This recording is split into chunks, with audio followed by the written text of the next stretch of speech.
Morning to one and all present here.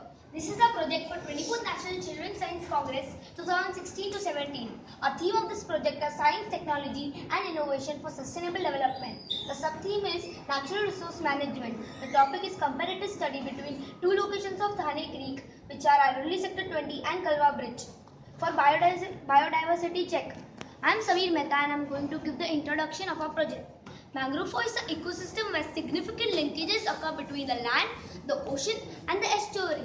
It is a home to organisms of nature. It holds benefits to both ecological and economical world.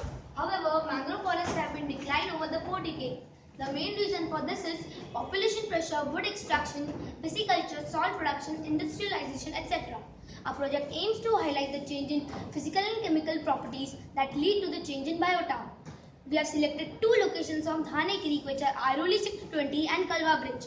Soil and water samples were taken from both the locations and are analyzed for pH, bulk density and alkalinity. Anthropogenic activity is also a factor which affects the growth of the mangroves. Now I would like to call Samriddhi to state the hypothesis of our project. Thank you, Sameer. The hypothesis for our project is that mangroves are a very important part of the coastal biodiversity. Anthropogenic activities lead to the changes in the qualities of both water and mud. This leads to the declination of biota. Now over to Vivansh for the aims and objectives. The aims and objectives of our project were to do comparative study between two different locations of Thane Creek, that is Airoli Sector 20 and Kalwa Bridge. To study the impact of anthropogenic activities on biota in the related areas of study. To study how change in pH level affects the quality of soil as well as water. To study the knowledge and awareness amongst people on the importance of mangroves. Now I would like to call Yomini to say the methodology and the observations of the project. Thank you, Vivansh. The methodology of our project was selecting the area of study, which turned out to be two locations of Thane Creek, that are Airoli Sector 20 and Kalwa Bridge. We visited our area of study and our observations based on our visits suggest that there are two species of mangroves present at both the areas. Mudskippers and their burrows are almost absent at Kalwa Bridge, but you cannot deny the presence of a few, but they are absent at Airoli Sector 20. Crabs and their burrows are very few at Kalwa Bridge and are ample at Airoli Sector 20. The variety of birds that were observed at both the locations are similar. There were also 2 to 3 other varieties of plants present at both the areas. When it comes to the waste generated, both the areas are affected by the direct dumping of the solid waste, discharge of liquid waste from the chemical factories, and the heavy presence of the disposed plastics. Seeing that the mangroves and the creek water are at a detrimental state, we decided to check the bulk density and how the change in pH level affects the quality of soil and the quality of water. These were our observations, and this was the comparative graph for our observations. Our result clearly states that the creek water at Kalwa is turning acidic, but the creek water at Airoli Sector 20 is turning alkaline. The bulk density is changing from the dry season to the wet season. Although the bulk density is suggesting good root growth, the plastics are blocking the pneumatophores, which may affect the root growth in the future. Now I'd like to call upon Manav to tell you the data analysis of our project.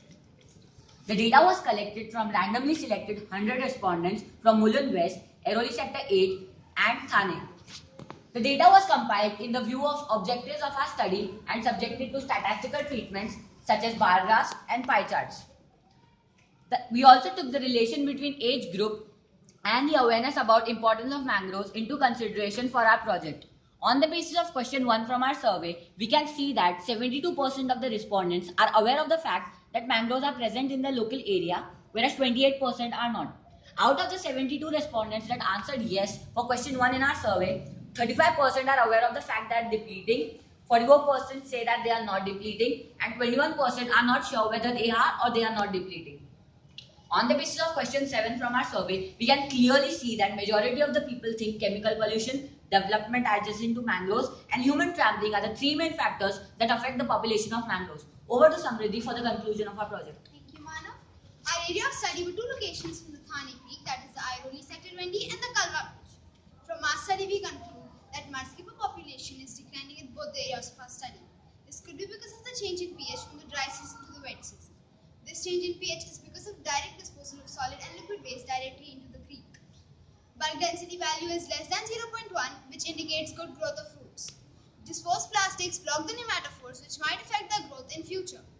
From our findings, we suggest that water at Airoli Sector 20 is turning alkaline, while water at Kalwa Creek is turning acidic. This causes slow damage to the biota, which is very serious. Now over to Sameer for the solutions. A simple way to remember steps to conserve mangrove is its name itself, which is M. Minimize solid waste dumping into the creek. This can be done by separating wastes as degradable and non-degradable matter. A. Avoid using soaps, shampoos and detergents containing pollutants which is harmful to the creek and organisms living in it. N. Net should be fixed at the ends of the pipe so that the plastic bags do not enter the creek. G. Government should pass a rule of not using thermocol in plastic. R. Restrict farming near creek area in which inorganic pesticides and insecticides are used. O. Organize activities in schools like Mangrove Day, nature camps, illustrations, essay competitions, etc. B. Very important, which is awareness program through posters, banners, street plays, etc. E. Encourage sewage treatment before releasing them into the creek. Now, I would like to tell Vivansh to tell the future plan of our project. The future plan of a project is as follows. As kids, we would like to conduct awareness programs. We will not throw and let throw trash without segregation. For awareness and education of our society, we have planned a street play, campaign and rally about conservation of mangroves. Our group is also intending to make herbal-based detergent powder and soap so there is minimal damage to marine life. And our group is intending to make saplings of mangroves for restoration of mangroves. As fishermen earn money from mangrove forests, we would like to educate them about apiculture or other sources of income. Our group is also trying to spread awareness to all via social media and short videos on damage caused to mangroves and uses of mangroves by using some statistics.